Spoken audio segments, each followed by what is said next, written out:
LDFന് വളരെ അനുകൂലമായ സ്ഥിതിയാണെന്നാണ് ഞങ്ങളുടെ വിലയിരുത്തൽ. അത് കഴിഞ്ഞ പാർലമെൻറ്റ് തെരഞ്ഞെടുപ്പിന് ശേഷം പിന്നീട് ഇങ്ങോട്ട് വന്ന തെരഞ്ഞെടുപ്പുകളിൽ ഇടതുപക്ഷത്തിന് അനുകൂലമായ ഓരോ ഘട്ടത്തിലും ഇടതുപക്ഷത്തിന് അനുകൂലമായ കൊല്ലം ജില്ലയിലെ ജനങ്ങൾ ഞങ്ങൾക്കൊപ്പം നിന്നിട്ടുണ്ട് എന്നുള്ളതാണ് ആത്മവിശ്വാസത്തിൻ്റെ കാരണം. തദ്ദേശഭരണ തെരഞ്ഞെടുപ്പിൽ ആകെയുള്ള സ്ഥാപനങ്ങളിൽ 90%-ലധികവും ഇടതുപക്ഷത്തിനാണ്. പഞ്ചായത്തുകളിൽ 68-ൽ 7 പഞ്ചായത്ത് നഷ്ടപ്പെട്ടു ഒഴിച്ചാൽ ബാക്കി എല്ലാ പഞ്ചായത്തുകളും പിന്നെ ബാക്കിയുള്ള എല്ലാ തദ്ദേശ സ്വയംഭരണ സ്ഥാപനങ്ങളും LDFനാണ്. അസംബ്ലി തെരഞ്ഞെടുപ്പിൽ 11 സീറ്റ് 11 LDFനെ വിജയിപ്പിക്കാനും പിന്തുണയ്ക്കാനും ഇവിടുത്തെ ബഹുഭൂരിപക്ഷം ജനങ്ങൾ തയ്യാറായിട്ടുണ്ട്. അതിനുശേഷം വന്ന LDF ഗവൺമെൻറ്റിൻ്റെ ഭരണപരമായ കാര്യങ്ങളിൽ പൊതുവിൽ ധാരാളം നല്ല കാര്യങ്ങൾ ചെയ്തു. ഇത്രയേറെ വികസനം ഈ ജില്ലയിൽ നടന്നൊരു ഘട്ടമില്ല എന്നുള്ളത് എല്ലാവർക്കും അറിയാം. അങ്ങനെ നോക്കിയാൽ LDFനോട് അനുകൂലമായ പൊതുവായിട്ടുള്ള വികാരമാണ്. അസംബ്ലി തെരഞ്ഞെടുപ്പിനകത്ത് കൊല്ലം പാർലമെൻറ്റിൽ തന്നെ വലിയ ഭൂരിപക്ഷം ഈ മേഖലയുണ്ട്. പക്ഷേ ആ ഭൂരിപക്ഷത്തിന് കണക്കൊന്നും വെച്ചിട്ടില്ല. ഞങ്ങൾ ഓരോ വോട്ടർമാരെയും ഞങ്ങളുടെ പ്രവർത്തകരെയും കാണുന്നു. സ്ഥാനാർത്ഥി ഇത്രയും വലിയൊരു മണ്ഡലമായതുകൊണ്ട് വ്യക്തിപരമായ സ്ഥാനാർത്ഥി എന്ന നിലയിൽ എല്ലായിടത്തും എത്താൻ ശ്രമിച്ചുകൊണ്ടിരിക്കുകയാണ്. പക്ഷേ പ്രവർത്തകരെല്ലാവരെയും കണ്ടുകൊണ്ടിരിക്കുകയാണ്, ഇവിടുത്തെ രാഷ്ട്രീയം പറഞ്ഞുകൊണ്ടിരിക്കുകയാണ്. ഈ ഒരു പശ്ചാത്തലം പൊതുവിലുണ്ട്. അതിനൊപ്പം തന്നെയാണ് ഇന്ത്യൻ രാഷ്ട്രീയത്തിൽ BJP അധികാരത്തിൽ നിന്ന് പോകണമെന്നുള്ള പൊതുവികാരം എല്ലാവർക്കും ഉണ്ട്. പകരം വരുന്ന ഒരു മതനിരപേക്ഷ ഗവൺമെൻറ്റിനകത്ത് ഇടതുപക്ഷത്തിന് ഒരു കാര്യമായ റോളുണ്ടെങ്കിൽ മതനിരപേക്ഷതയും അഴിമതിരഹിതമായ ഒരു ഭരണം ഉറപ്പാക്കാൻ വേണ്ടിയുള്ള ഇടപെടൽ നടത്താൻ കഴിയുമെന്ന് കേരളത്തിൽ ജനങ്ങൾ ചിന്തിക്കും. BJPയോട് വളരെ സോഫ്റ്റായ സമീപനം മാത്രമല്ല, പറ്റുമെങ്കിൽ BJPയുടെ വോട്ടിനകത്ത് കയറി ഒരുമിച്ച് സഞ്ചരിക്കാനാണ് UDFൻ്റെ പല നേതാക്കന്മാരെ ശ്രമിക്കുന്നത് എന്നുള്ള വാർത്ത വന്നുകൊണ്ടിരിക്കുക. ചില മുൻ കോൺഗ്രസ് നേതാക്കന്മാർ തന്നെ BJP ചേർന്നിരിക്കുന്നു, കേരളത്തിൽ സ്ഥാനാർത്ഥികളായിരിക്കും. ഈ ഒരു സാഹചര്യത്തിൽ ജനങ്ങൾക്ക് പൊതുവിൽ LDFനുള്ള മതവും വിശ്വാസവും വർദ്ധിച്ചിരിക്കുന്നു എന്നാണ് ഞങ്ങളുടെ വിനീതമായ വിലയിരുത്തൽ. കഴിഞ്ഞ ലോക്സഭാ തെരഞ്ഞെടുപ്പിൻ്റെ ഘട്ടത്തിൽ LDFനൊപ്പം നിന്നിരുന്ന RSP യാതൊരു കാരണവുമില്ലാതെ തെറ്റായ ചില കാര്യങ്ങൾ പറഞ്ഞുകൊണ്ട് അപ്പുറത്തേക്ക് പോയി എടുത്ത സമീപനം വഞ്ചനാപരമാണെന്ന് ജനങ്ങൾ തിരിച്ചറിഞ്ഞു. അന്നുണ്ടാക്കിയ ചില അവിശുദ്ധമായ പല ബന്ധങ്ങൾ അവരെ തൽക്കാലം ജയിക്കാൻ സഹായിച്ചിട്ടുണ്ടാവും. പക്ഷേ അത് കഴിഞ്ഞ് ഇങ്ങോട്ട് വരുമ്പോൾ കൂടെ ഉണ്ടായിരുന്ന കക്ഷികൾ പലരും RSPക്കകത്തുണ്ടായിരുന്ന പ്രവർത്തകർ ഇടതുപക്ഷത്തിനൊപ്പം, കാരണം RSPക്കാർക്ക് പൊതുവെ ഇടതുപക്ഷമായിട്ട് നിൽക്കാൻ കഴിയും. അവർ കുറേയേറെ പേര് ഇടതുപക്ഷത്തേക്ക് വന്നു. കൂടാതെ ഘടകകക്ഷികളെന്ന നിലയിൽ അന്ന് കൂടെ ഉണ്ടായിരുന്നില്ല നമ്മുടെ കേരള കോൺഗ്രസ്, ബാലകൃഷ്ണയുടെ ഗ്രൂപ്പ് അടക്കമുള്ള പാർട്ടികൾ, മറ്റു പല പാർട്ടികളും ഇടതുപക്ഷത്തേക്ക് വന്നു. ഇതിൻ്റെ എല്ലാം ഗുണം രാഷ്ട്രീയമായിട്ടും ഉണ്ട്. BJPക്കെതിരായിട്ട് നിൽക്കാൻ പറ്റുന്ന ക്രെഡിബിളായിട്ടുള്ള ഒരു ഓൾട്ടർനേറ്റീവ് ഒരു കേരളത്തെ സംബന്ധിച്ച് ഇടതുപക്ഷത്തിനാണ് ആ നിലപാടെടുക്കാൻ പറ്റുന്നത്. ഇന്ത്യയിലും അത് റോളെടുക്കാൻ കഴിയുമെന്നുള്ള അംഗീകാരം. ഇത്തരം ഒരു രാഷ്ട്രീയ സാഹചര്യം തീർച്ചയായിട്ടും ഇടതുപക്ഷത്തിന് അനുകൂലം തന്നെയാണ് എന്നാണ് ഞാൻ പറയുന്നത്. ഈ തെരഞ്ഞെടുപ്പിനെ നമ്മൾ കാണുന്നത് വ്യക്തികളുടെ നിലയിലല്ല. പിന്നെ വ്യക്തിപരമായിട്ട് ഒരാൾക്ക് വളരെ മേന്മയുണ്ട്, മറ്റൊരാൾക്ക് മേന്മയില്ല എന്ന് പറയുന്നതിനകത്തല്ല. ഇവിടെ നിലവിലുണ്ടായിരുന്ന ഒരു MP ആവുമ്പോൾ അദ്ദേഹത്തിന് അനുകൂലമായ കുറേ ഘടകങ്ങളുണ്ടാവും. അതുപോലെ തന്നെ അദ്ദേഹത്തിൻ്റെ പ്രവർത്തനം സംബന്ധിച്ചും അദ്ദേഹത്തിൻ്റെ രാഷ്ട്രീയ നിലപാട് സംബന്ധിച്ച് ഞങ്ങൾ വിലയിരുത്തുന്നുണ്ടാവും. അത് സ്ഥാനാർത്ഥി എന്ന നിലയിൽ ഞാൻ ആ കാര്യം പറയുന്നില്ല. എന്തായാലും ഇവിടെ ഈ ജില്ലയിൽ കഴിഞ്ഞ ഏറെ വർഷങ്ങളായി പൊതുരംഗത്തുള്ള ഒരാളാണ്. വിദ്യാർത്ഥിയായിരുന്നപ്പോൾ കോളേജിലെ SFI പ്രവർത്തകനായിരുന്നു. പല മേഖലകളിൽ വിദ്യാഭ്യാസം ചെയ്തപ്പോൾ ഈ ജില്ലയിലെ SFIയുടെ ജില്ലാ പ്രസിഡന്റ് സെക്രട്ടറി ആയിരുന്നു, സംസ്ഥാന സെക്രട്ടറി പ്രസിഡന്റുമായിരുന്നു, അഖിലേന്ത്യാ പ്രസിഡന്റായിരുന്നു, DYFയുടെ അഖിലേന്ത്യാ പ്രസിഡന്റ്. ഈ ഘട്ടത്തിലൊക്കെ രാഷ്ട്രീയ പ്രവർത്തനത്തിൻ്റെ ഒരു ഭാഗം കൊല്ലം ജില്ലയിൽ തന്നെയാണ്. പിന്നീട് VS അച്യുതാനന്ദൻ്റെ പൊളിറ്റിക്കൽ സെക്രട്ടറി ആയിരുന്ന അനുഭവമുണ്ട്. അതിനുശേഷം 6 വർഷക്കാലം രാജ്യസഭാ അംഗമായിരുന്നു.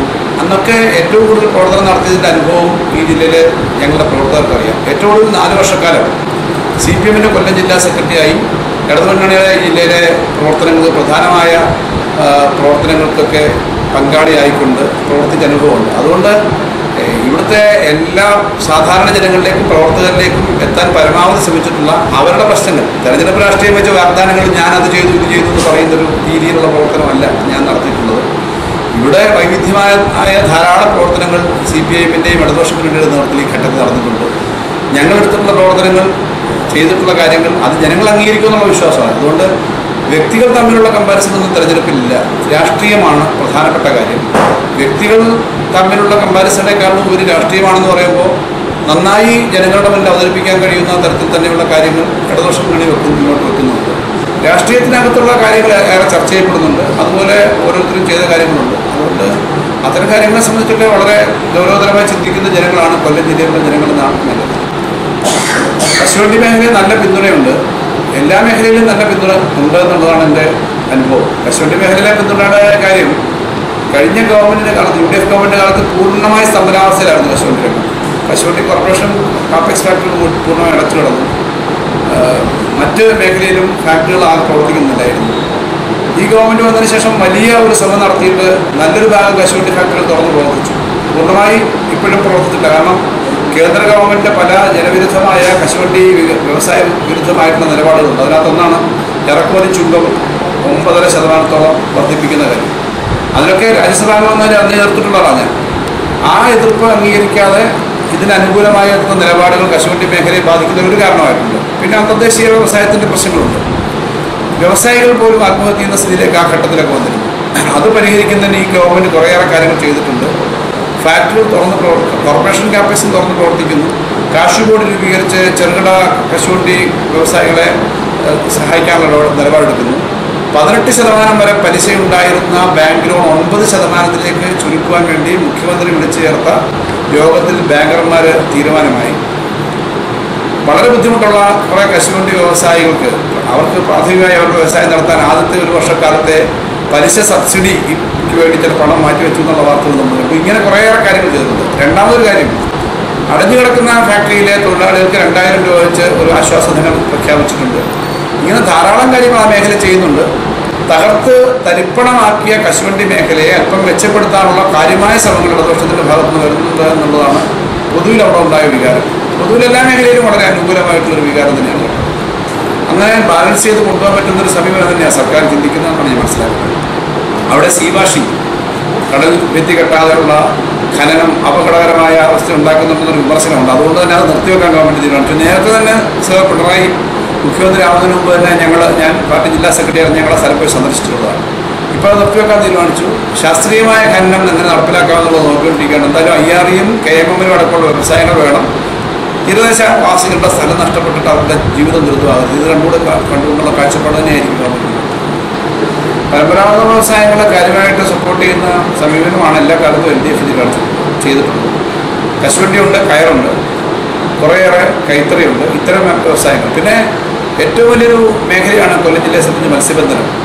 ആ മേഖലയിൽ ഉൾപ്പെടെ നവചൈതന്യം ഇപ്പോൾ തന്നെ വരാൻ തുടങ്ങിയിട്ടുണ്ട്. കുറേയേറെ കാര്യങ്ങൾ ചെയ്തിട്ടുണ്ട്. ഇനിയും ഈ കശുവണ്ടി മേഖല അടക്കമുള്ള കാര്യങ്ങളെ നവീകരിച്ചുകൊണ്ട്, ആ മേഖലയിലെ വ്യവസായത്തെ നവീകരിച്ചുകൊണ്ട് കുറേയേറെ കാര്യങ്ങൾ ചെയ്യണമെന്ന് തന്നെയാണ് LDF മാനിഫെസ്റ്റോയിൽ പറഞ്ഞിട്ടുള്ളത്. അതിൻ്റെ ശ്രമം നടന്നുകൊണ്ടിരിക്കുകയാണ്.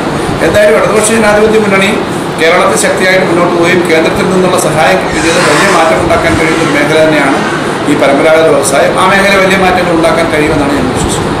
തെരഞ്ഞെടുപ്പിന് മാത്രം വന്ന് കാര്യങ്ങൾ പറയുന്ന രീതിയല്ല, നിരന്തരമായി ഞങ്ങൾ നടത്തിക്കൊണ്ടിരിക്കുന്ന പ്രവർത്തനങ്ങളുടെ ഭാഗം തന്നെയാണ് ഈ പ്രവർത്തനം. ഇതല്ല, അതുകൊണ്ട് തെരഞ്ഞെടുപ്പിന് അവിടേക്ക് ചെന്നിട്ട് കാര്യങ്ങളും പ്രഖ്യാപനങ്ങളും നിങ്ങളുടെ വേദനയും കണ്ണീരും ഞങ്ങൾ ഒപ്പുമെന്ന് പറയുന്ന ഒരു ശരാശരി ശൈലിയല്ല ഇടതുപക്ഷം എടുക്കുന്നതെന്ന് എല്ലാവർക്കും അറിയാം.